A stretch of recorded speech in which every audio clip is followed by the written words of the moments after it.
দুবাইয়ে আজ আন্তর্জাতিক স্টেডিয়ামে রাত ৮টা ৩০ এশিয়া কাপের এই রাউন্ডের দ্বিতীয় ম্যাচে ভারতের মুখোমুখি হতে চলেছে বাংলাদেশ। এবার এশিয়া কাপে এখনো পর্যন্ত কোনো ম্যাচ হারেনি ভারত, টানা জয় নিয়ে ছুটেছে অপ্রতিরোধ্য গতিতে। অন্যদিকে বাংলাদেশও এশিয়া কাপে গেছে বড় স্বপ্ন নিয়ে।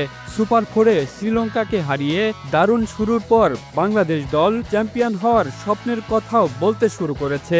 এর মধ্যে আজ ভারতের বিপক্ষে লড়াইটাই বলা যায় বাংলাদেশের জন্য অগ্নিপরীক্ষা।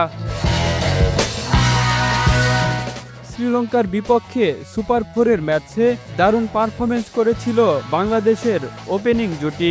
ভারতের বিপক্ষেও তাই দেখা যাবে তানজিদ তামিম ও সাইফ হাসানের উদ্বোধনী জুটি।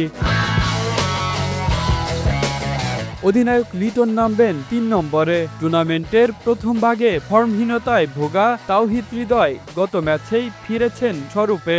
ভারতের বিপক্ষে নিশ্চিতভাবেই একাদশে থাকছেন তিনি। মিডল অর্ডারে নামবেন শামীম পাটোয়ারি ও জাকের আলী। স্পিন আক্রমণে থাকবেন নাসুম আহমেদ, সঙ্গে মাহিদি হাসান কিংবা রিশাদ হোসেনের যে কোনো একজন একাদশে জায়গা করে নেবেন। পেস আক্রমণে সামলাবেন তাসকিন আহমেদ, মুস্তাফিজুর রহমান ও তানজিম হাসান সাকিব। বাংলাদেশ তাই ৩ পেসার ও ২ স্পিনার নিয়েই একাদশ সাজাবে। Kamrul Islam, Asian television, sports desk.